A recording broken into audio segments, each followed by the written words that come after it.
Sevyn, how's it going? What's up? I'm good.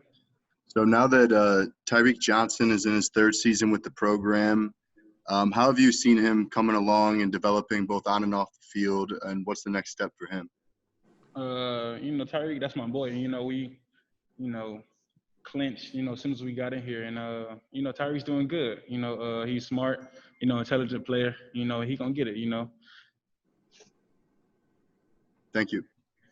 Next up, Tony Girdman with Buckeye Scoop and Joey Kaufman on deck. Tony? Sevyn, this is now your third year. You played quite a bit last year. How comfortable are you right now? Do you feel like you're a returning starter and leader of the secondary? Yeah, I feel good, man. We taking it day by day right now. I'm taking it day by day right now, and I just can't wait to get on the field. Can't wait to show us. Show it. What did you learn from your time last year? Being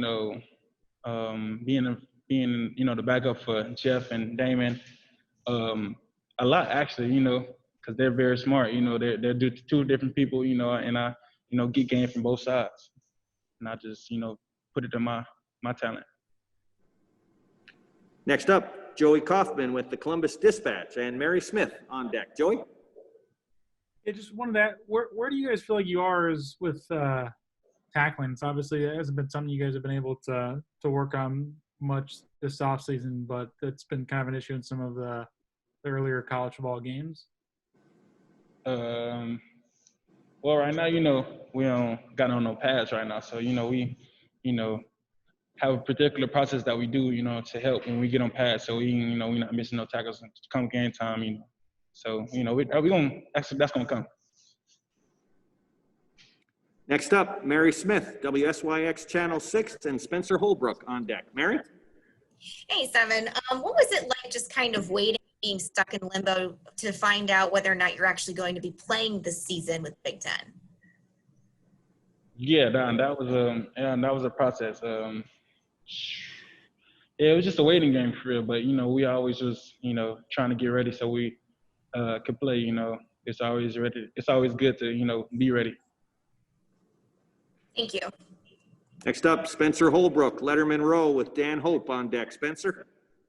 Sevyn, it seems like there was a day or two stretch where you and Cam thought you were probably going to have to be, the two guys. Once Sean said he was going to the NFL.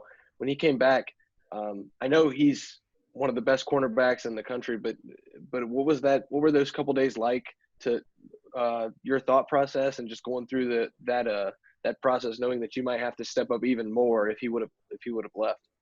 Yeah, my thought process about that, it never really changed. I always came in, to ball, and that's never gonna change. Whoever here, no matter what's going on. So yeah, I'm gonna just do me. Next up, Dan Hope, 11 Warriors with Patrick Murphy on deck. Dan? Hey, Sevyn, with Sean being back at one of those outside cornerback spots, what's that competition been like between you and Cam and Tyreek, trying to get that other starting spot? We take it day by day. It ain't, you feel me? We at Howard State, we got to compete, every day. So it is, we just gonna compete. I don't really know what to say about that for real, but we gonna compete. Okay. Next up, Patrick Murphy with 24/7 Sports and Jeremy Birmingham on deck. Patrick? Sevyn, you talked about learning from Jeff and Damon last year. I'm just curious how this offseason has been different, knowing you really can be one of the top three corners for the team this year, as opposed to kind of knowing there's a roadblock with guys like that in front of you.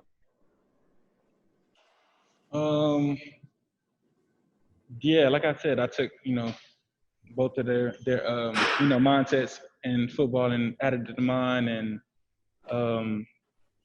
yeah, I mean, it's great. I put it together, I'll be good.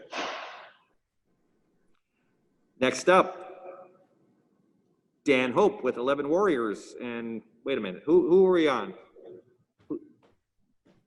Dan, have you asked a question? I already went. I'm good. Next up, Patrick Murphy, 24/7 Sports. Jeremy Birmingham on deck. It's Berm's turn. I just went. Yeah, that's what I said. Jeremy Birmingham. Next up with Tim May on deck. Hey, Sevyn.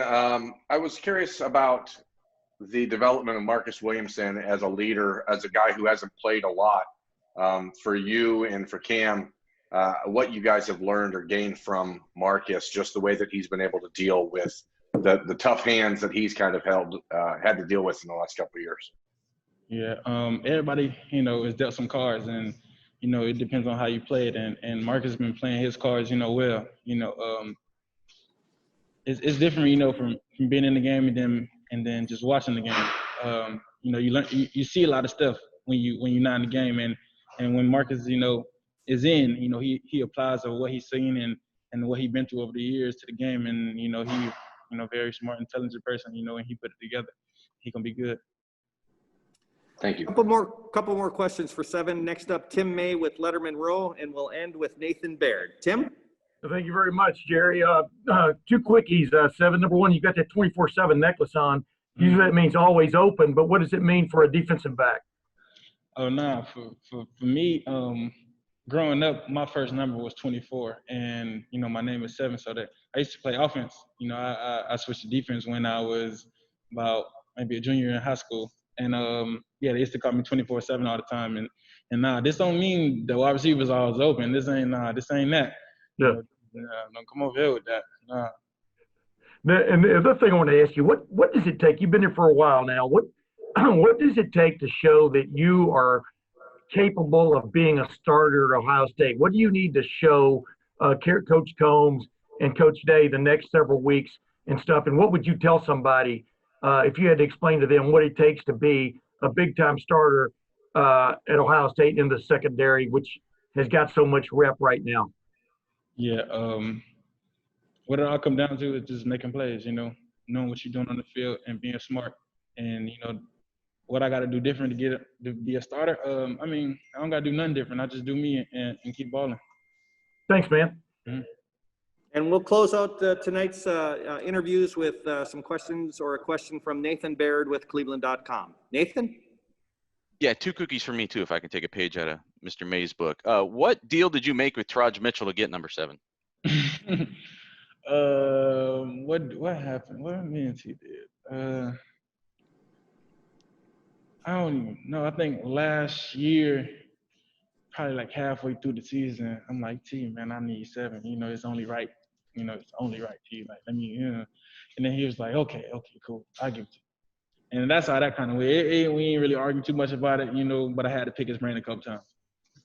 You didn't have to, make a transaction. Oh, no. I didn't. Okay. And just, for yourself, I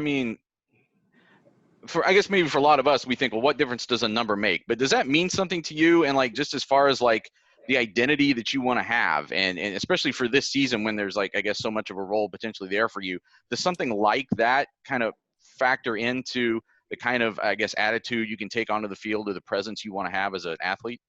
Yeah. Shoot. You look good, you play good, and I got that mindset. That's what has been instilled in me. And Sevyn, it's a lot of things for me. Even though my name's Sevyn, my mom is a real biblical person. She named me Sevyn. It took God 7 days to make the earth. It's a completion number, and it's just real common in the Bible. And just 7 all the way around. That's just me. That's how I take it. Actually, I just want to make sure I heard that right. You said your mom is a real difficult person?